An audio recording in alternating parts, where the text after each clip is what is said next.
நீங்கள் என்ன வடிவத்திலேயே பாபாட நினைவை நினைவுபடுத்தலாம். நீங்கள் உள்முகமாக அமைதியாக இருக்கும் போது நீங்கள் சந்தோஷமா உணர்வை உணரக்கூடியதாக இருக்கும். என்ன எங்களுடைய நாளைய வீட்டு பயிற்சி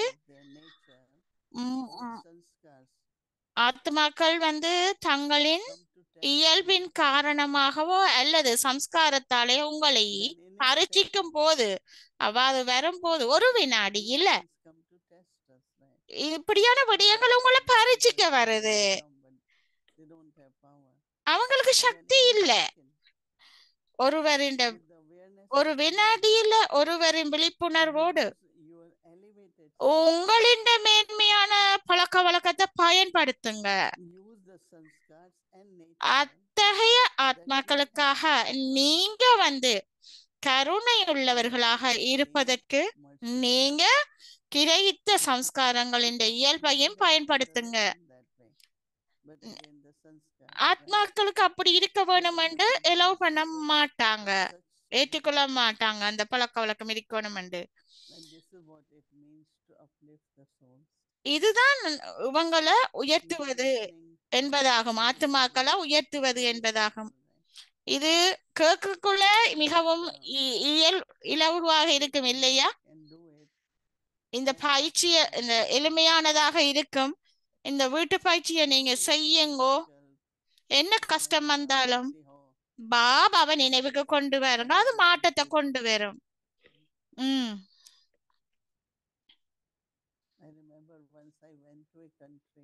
ஒரு நாட்டுக்கு செல்லும் போது, சவுத் அமெரிக்கா எங்கேயோ போகும்போது நினைவுக்கு வருகிறது என்று டிடி சொல்லுகிறா. அந்த இயர்ல மிகவும் சூடாக இருந்துச்சாம் அந்த இயர் காலநிலையில. அப்ப என்ன நாங்க செய்ய வேணும்? அப்ப அந்த அவங்க கூல் பண்றதுக்கு சென்டர்ல இருந்துச்சா. அப்ப சென்டருக்கு கிட்ட போன உடனே மழை பெய்திச்சாம். அப்ப குளிர்ச்சியாக இருந்துச்சாம். அப்ப அவ்வியத்த செய்யக்கல அவ்வியத்த பரிவார் செய்யக்கல மிகவும் மகிழ்ச்சியாக செய்யக்கூடியதாக இருந்துச்சாம். பிறகு பிரேசிலுக்கு போகும்போது நிறைய மழை பெய்து கொண்டு வந்துச்சாம் இன்னொரு நாள். அப்ப 300 பேருக்கு மேல 3000 பேரோ எத்தனை அவ்வளவு பேர் இருந்துச்சுனாமா. என்ன நடக்கும்? இது பாபாவுடைய நிகழ்ச்சி. என்ன நடக்கிறதோ அது மிகவும் நல்லதுதான். எல்லாமே ஒழுங்குபடுத்தினாங்க. ஹோல்ல நிறைய பேர் இருந்தாங்க, வந்துட்டாங்க அந்த நிகழ்ச்சிக்கு. என்ன சூழ்நிலைய வந்தாலும், எப்படி பாதகமான நிலைகள் அமைந்தாலும் கூட அது நாடகம். நாடகத்துல இருக்கிறத பாருங்க. அது சரி, எங்களுக்கு பாட்டி இருக்கிறதுக்கு தோழி டிஸ்ட்ரிபியூஷன் எல்லாம் இருக்கு. ஆனா எங்களுக்கு தெரியும் எல்லாமே நடக்கும் என்று சொல்லி உள்முகமாக சிலர் சொன்னாங்க. எவ்வளவு காசு செலவழிச்சிட்டோம் என்று சொன்னாங்களாம் ஒரு சிலர். யாருடைய மணி? நீங்கள் பாபாவுக்கு கொடுத்தீங்க, அது பாபா செய்விக்கிறார். அப்ப எப்படி பாபாவுடைய பணத்தை உங்களுடைய பணம் என்று சொல்லுவீங்க? எங்க பாபாவுக்கு கொடுத்தீங்க, பாபா உங்களுக்கு பயன்படுத்துறார். ஆகவே எந்த பாதகமான சூழ்நிலையிலையும் உண்மையில ஒரு மேஜிக்காகத்தான் இப்படி நடக்கும். சில விடயங்கள் பாதகமாக அமைந்தாலும் அது சாதகமாக பாபாவுடைய மேஜிக்கால நடந்துடும், நன்றதாக நடக்கும்.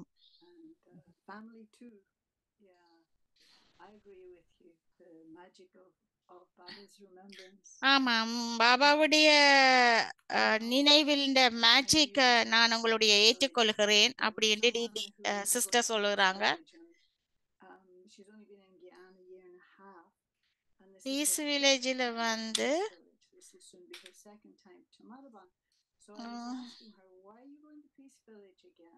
அப்ப 2வது தரம் 4வது தரம் போனான் பீஸ் வில்லேஜ்ல. அப்ப ஏன் நீங்க ஒரே பீஸ் வில்லேஜுக்கு போறீங்கன்னு சொல்லி கேட்டாங்களாம் ஒரு ஒரு ஒரு சிஸ்டர் ஒரு ஆள. ஏனண்டா நான் டிடிய போய் பார்க்கறதுக்காக போறேன்னு சொல்லி சொன்னாங்களாம். ஏனென்று சொன்னா தாதியின் ஜெனரேஷனில் டிடிய பார்க்கக்கூடியதாக இருக்குன்னு சொல்லி சொன்னாங்களாம்.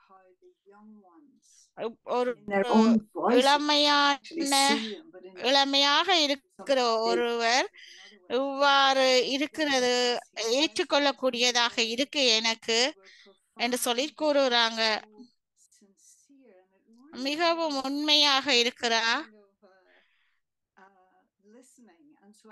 முரளி கூட ஒரு வேறுபட்ட விதத்துலதான் அவ கேட்கக்கூடியதாக கேட்பா.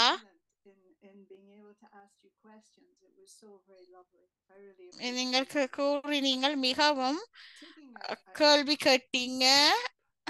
To something you were saying just a few minutes ago, and this analogy, which I like very much, of the record player.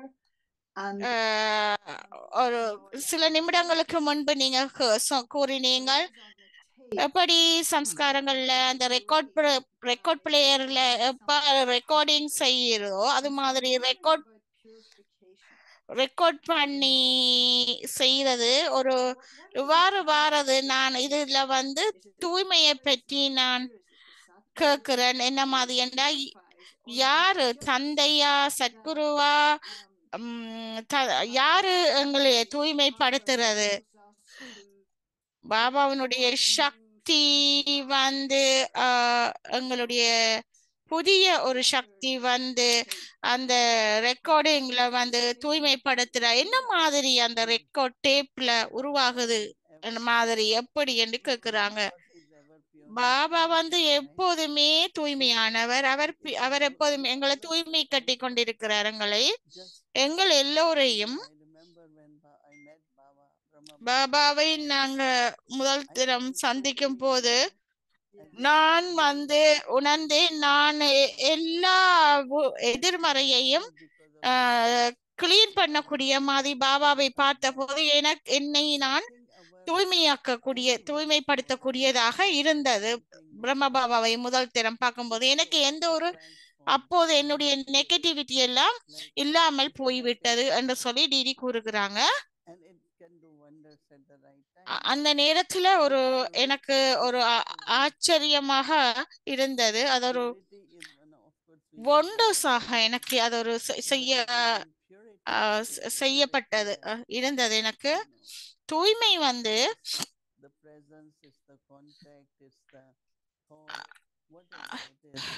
தூய்மையின் அந்த பிரசன்ஸ் சொல்ற என்ன என்று சொன்னாலும் கூட ஆத்மாவின் தூய்மை பாபாவின் தூய்மை இது ரெண்டும் சேர்ந்து தூய்மைப்படுத்தியது.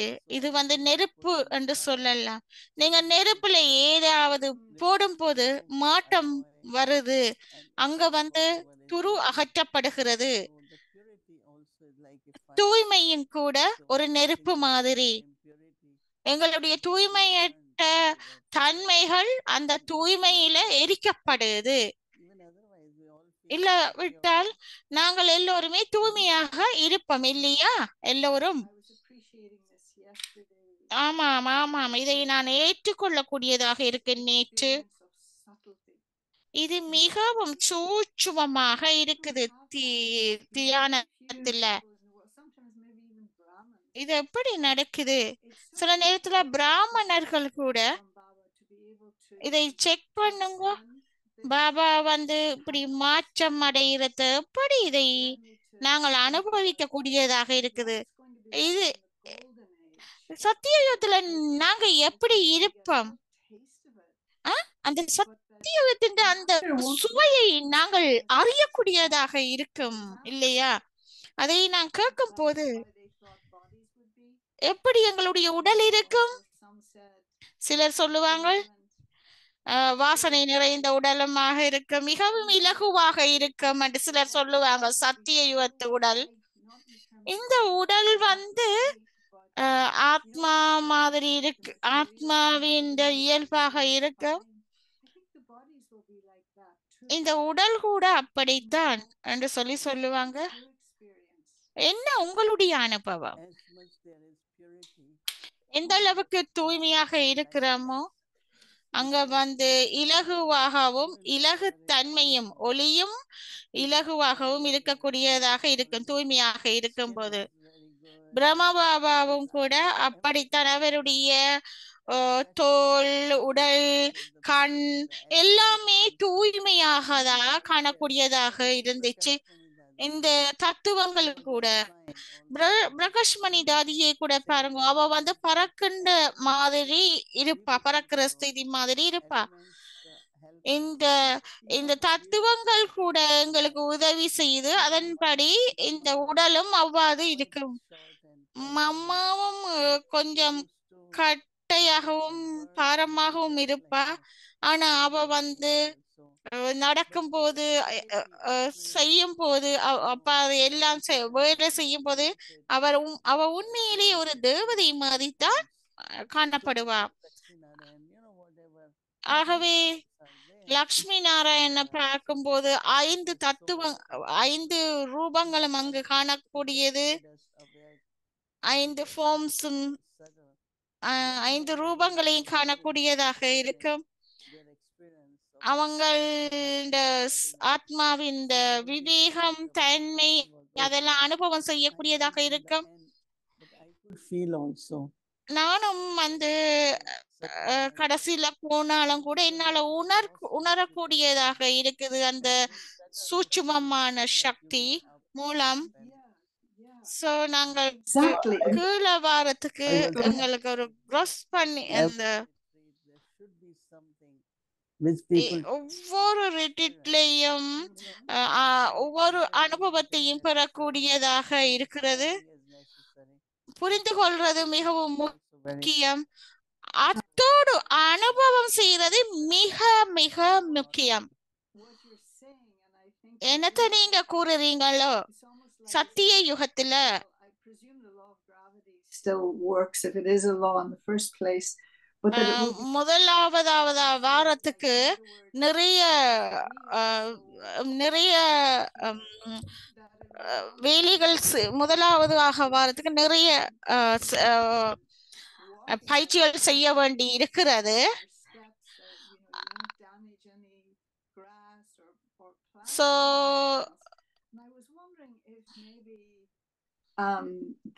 இந்த சத்திய யுகத்துல முதலாவது அந்த கிராஸோ புல்லோ ஏதாவது அவ்வாறு காணப்படுறதுக்கு சத்திய யுக காட்சியல்கை அவ்வாறு வருவதற்கு ஏஞ்சலாக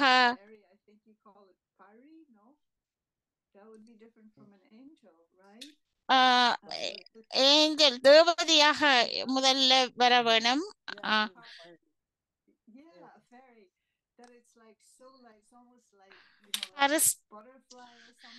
ஃபேரி என்று சொல்றது அந்த தேவதை மாதிரி ஒரு பறவைகள் மாதிரி பறந்து செய்யற மாதிரி இருப்பாங்க. அது மாதிரி அங்க வந்து வண்ணாத்து பூச்சிகள் மாதிரி பறக்கிற மாதிரி இருப்பாங்க. இயல்பா அந்த இயற்கை கூட அவ்வாறு இருந்த மாதிரி இருக்கும். அந்த எங்களுடைய அந்த தத்துவங்களும் இந்த உடலுக்கு அந்த அதற்கேற்ப மாதிரி இருக்கிறதால எங்கள உடலும் அவ்வாறு இருக்கும். மிகவும் இலகுவாக பறந்து செல்லக்கூடிய மாதிரி பறக்கிற மாதிரியான ஒரு உடல் இருக்கும் எங்களுக்கு என்ற மாதிரி கூறுகிறார். அது என்னன்னு சொன்னால் அந்த தத்துவங்களின் மாற்றம்.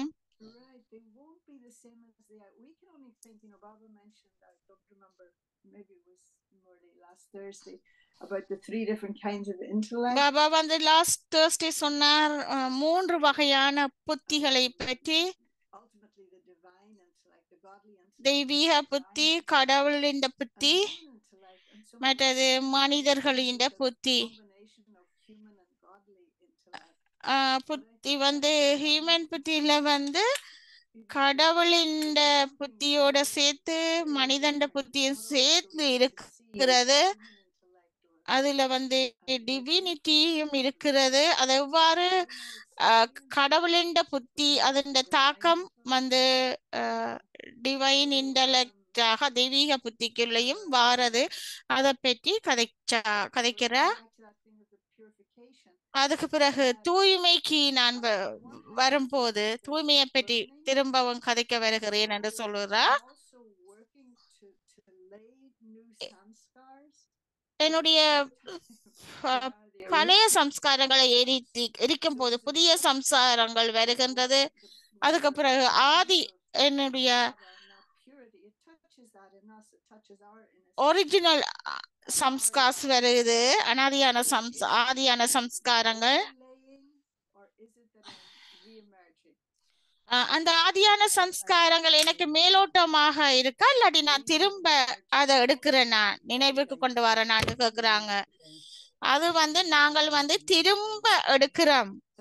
என்னென்று சொன்னா நாங்கள் எங்களுடைய சொத்துக்களையும் கூட திரும்பவும் பெற்றுக்கொள்றோம் இல்லையா? ஒவ்வொன்றுமே நாங்கள் திரும்ப பெற்றுக்கொள்ளுறது அப்படின்ட்டு தான் டிடி சொல்லுறாங்க. மேலோட்டமாக இல்லை, ஆனால் அது நாங்கள் திரும்ப பெற்றுக்கொள்கின்றோம் எல்லாத்தையுமே.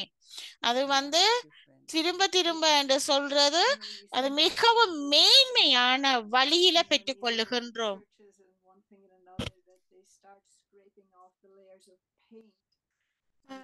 அங்கேயோ ஒரு இடத்த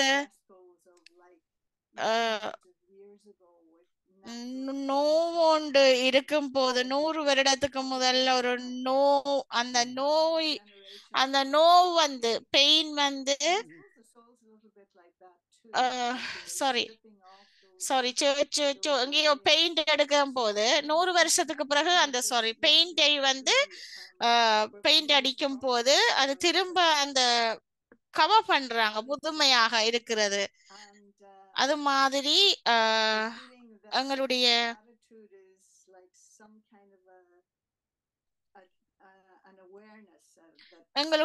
உணர்வுகளின் நடத்தைகள், மனித நடத்தைகள் அது வந்து எங்களுடைய தனிப்பட்ட உலகமாக இருக்கின்றது. எங்களுடைய மனம் வந்து ஒரு அட்வைசராக புத்தி சொல்வராக இருக்கிறது. எங்களுடைய மனதுக்கும் புத்திமதி கூறுபவர்களுக்கும் நடத்தைக்கும் உள்ள என்ன மாதிரி வேறுபாடு என்று சொல்லி கேக்குறாங்க. என்ன மாதிரி தொடர்பு? உங்களுக்கு முன்னால யாராவது வரும்போது அவங்களுக்கு வித்தியாசமான ஒரு ஆட்டிடியூட் இருக்கும். அது மிகவும் சூட்சுமமானது. நீங்கள் கதைக்கும் போது பார்க்கக்கூடியதா இருக்கும். அதாவது அவையில் ஏதாவது உங்களுக்கு பகிர்வு செய்யும் போது பார்க்கலாம். ஆனா அது மிகவும் சக்தியாக இருக்கும். அவங்க வந்து இவங்க வந்து ஏதாவது நடத்தைய பிடித்து வைத்துக் கொண்டிருப்பாங்க. அப்படியானாக்கள் வரும்போது உங்களுக்கு தெரியும் வித்தியாசங்கள். அவங்களுடைய அந்த நடத்தை வந்து உள்முகமாக நடிக்கிறது என்று இல்ல. என்ன நடக்கிறது என்று சொன்னா அதை பார்க்கும் போது அது மிகவும் பலமாக வருகிறது. இதை நான் அறிந்து கொள்ளும் போது மிகவும் சூட்சுமாக வழியில எனக்கு தெரியுது. இது நாங்கள் எல்லோரும் அந்த விழிப்புணர்வுல இருக்க வேணும். நாங்கள் வந்து இதை திரும்ப திரும்ப பார்க்க வேணும். நாங்கள் இது ஒரு ஆத்மா, அவங்கள ஒரு ஆத்மா அமைதியானவர்ங்க அவ்வாறு பார்க்க வேணும். அவை இந்த நடத்தைய பார்க்க கூடாது. அதை பார்த்து நாங்கள் மாற்றம் அடையக்கூடியதாக இருக்க வேணும். அதே நேரம் அவங்களுக்கு சாதகமான பாசிட்டிவான நடத்தை உள்ளவர்களாகவும் அவையில பார்க்க வேணும். ஆகவே ஒரு ஃப்ரெண்ட்லியான ஒரு நடத்தை, நண்பர்களாக இருக்கிற ஒரு நடத்தையுள்ள தான் பார்க்க வேணும் நாங்கள். பொதுவாக அவை அந்த நடவடிக்கைகள் பயப்படுற ஆக்களாக இருந்தால் அவைகள் நல்ல விதமான விடயங்களை பார்க்கக்கூடியதாக இருக்க, அதுக்கு பிறகு அவைகளை நாங்கள் பாதுகாக்கக்கூடியதாக இருக்க, எவ்வாறு இது அந்த நபர்ல இருந்து சில விடயங்களை ரிமூவ் பண்ணக்கூடியதாக இருக்கும் என்றால் அவங்களுடைய பயத்தை எவ்வாறண்டா சிலர் பழக்க வழக்கங்கள் உங்களுக்கு விருப்பம் இல்லாம இருக்கும், அவை என்ற நடத்தைகள் விருப்பம் இல்லாம இருக்கும், அந்த நடத்தை ஒரு வாசனை மாதிரி இருக்கும். அப்ப அதனால நீங்கள் சொல்லுங்க அந்த ஆளை அப்படித்தான் என்று நீங்க அப்படி ஒன்றும் சொல்லாதீங்க. ஒரு தெரியும் நீங்க எப்போதுமே ஏதாவது சொல்லும் போது உங்களுக்கு தெரிஞ்சாலும் கூட அந்த ஆளுண்ட பழக்க வழக்கங்கள் இருந்தா கூட நீங்கள் எப்போதுமே அவை இந்த நடத்தையை நீங்க பாசிட்டிவா சாதகமாக வைத்துக் கொள்ள வேண்டும். இதைத்தான் சாதகமாக வைத்துக் கொள்ளும் போது நாங்கள் அவை இந்த மாற்றத்தை காணலாம். இதுதான் நான் செய்கிறேன் அப்படி என்று டிடி கூறுறாங்க. ஆகவே அவையை பற்றி எதுவுமே நீங்க பிடிச்சு வச்சு கொள்ளாதீங்க. அப்படி பிடிச்சு வைக்கிறதால அவைகள் மாற்றம் அடைய மாட்டாங்க. பாசிட்டிவா சாதகமாக அவைகளை திங்க் பண்ணி இருக்கும் போது அவைகளால மாற்றத்தை காணலாம். எனக்கு நடத்தை இருக்கின்றது, எனக்கு தெரியும் உங்களுக்கு உங்களோட என்ன நான் செய்ய வேண்டும் என்று எப்படி நடக்க வேண்டும் என்று தெரிந்து காட்டிக் கொள்ளுவேன். ஆனா சில நேரத்துல என்னுடைய ஆட்டிடியூடை நடத்தைய காட்டும் போது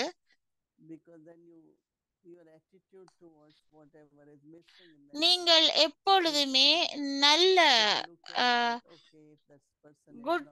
நல்ல விடயங்களை மட்டும் பாருங்க.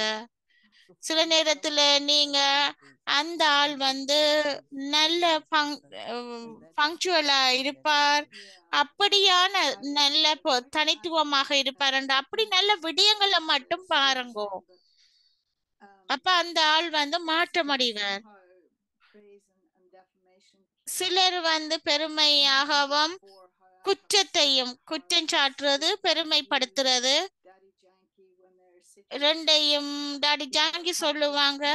அந்த சூழ்நிலைக்கு உரிய மாதிரி எப்படி நாங்கள் மேனேஜ் பண்றது என்று சொல்லி கூறுவாங்க. அதாவது யாராவது பெருமைப்படுத்தினாலோ அல்லது குற்றம் கூறினாலோ அது எவ்வாறு நாங்கள் மேனேஜ் பண்ணி சமநிலையாக வைத்துக் கொள்வது என்று சொல்லி கேட்கிறாங்க.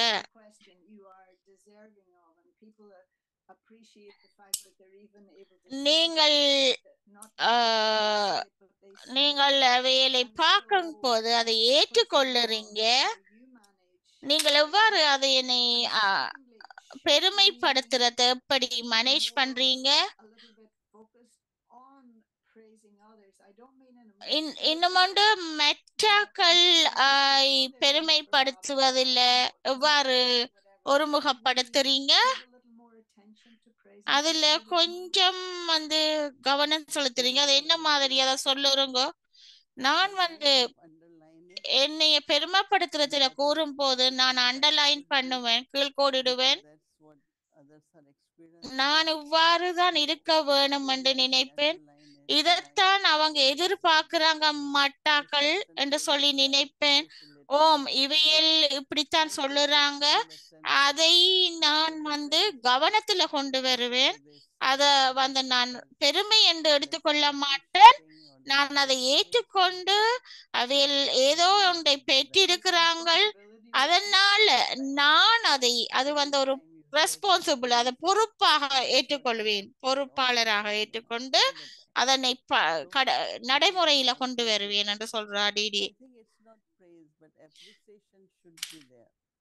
அது பெருமைப்படுத்துற என்று சொல்றது அங்கே ஏற்றுக்கொள்றது இருக்கு. சில நேரத்துல நாங்க ஏற்றுக்கொள்றது இல்ல, அது மிக முக்கியம். ஏற்றுக்கொள்றது அவங்கள உற்சாகத்தை நாங்கள் ஊக்கப்படுத்துற மாதிரி இருக்கும். அவங்களுக்கு நீங்கள் நிறைய செய்யறீங்க அப்படி என்றெல்லாம் சொல்றோம். அது வந்து பெருமைப்படுத்துறது இல்ல, நீங்க வந்து இதை ஏற்றுக்கொள்ளுறீங்க.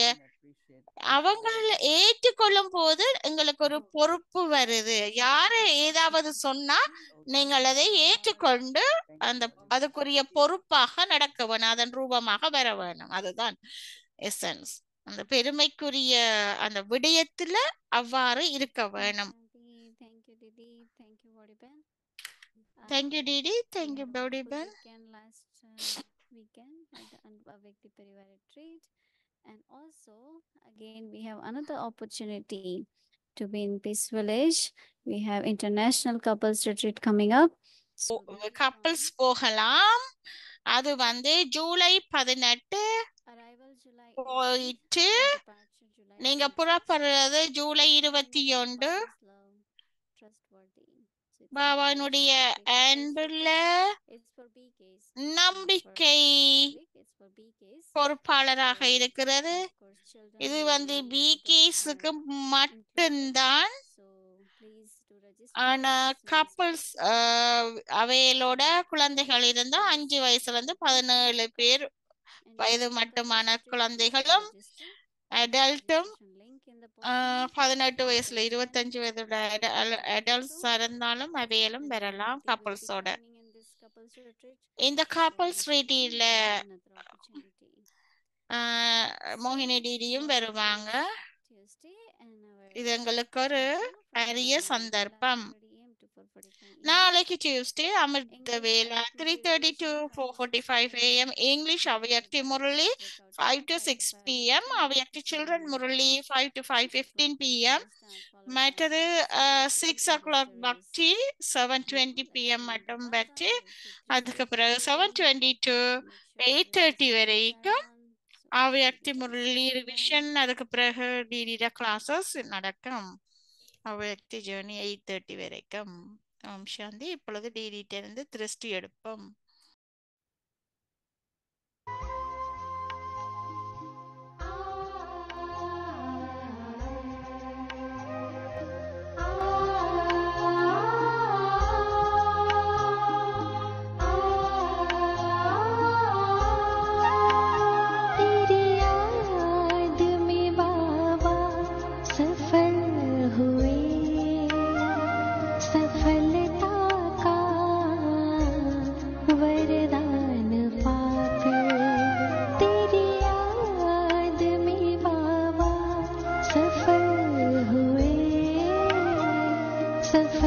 Be full with the feeling of uplifting others மற்றவர்களை and have mercy on those who defame you.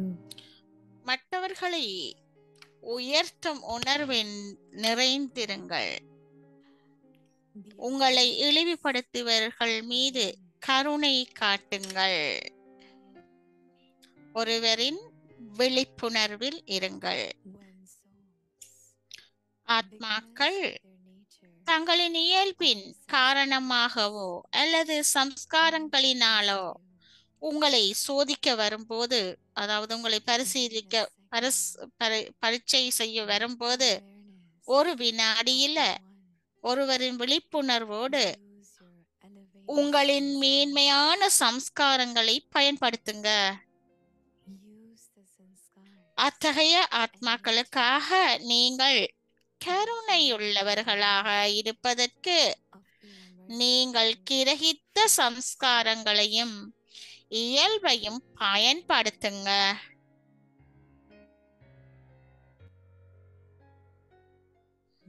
இதுவே இவர்களை உயர்த்துவது என்பதாகும்.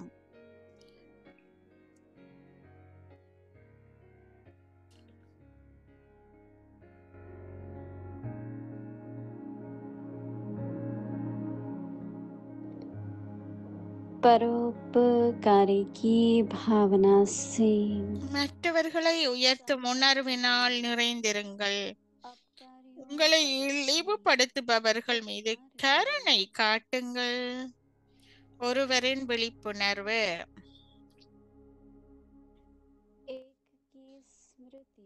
ஆத்மாக்கள் தங்களின் இயல்பின் காரணமாகவோ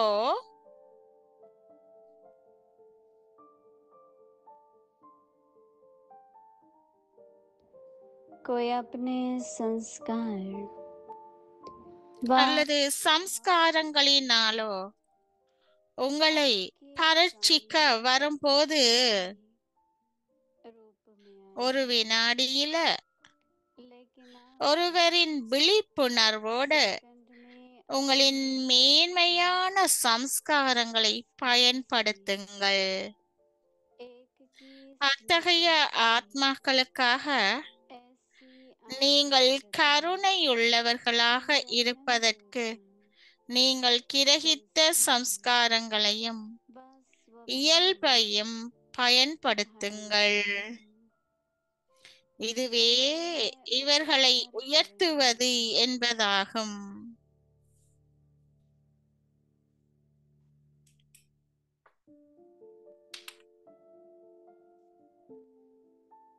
ओम शांति। ஓம் சாந்தி.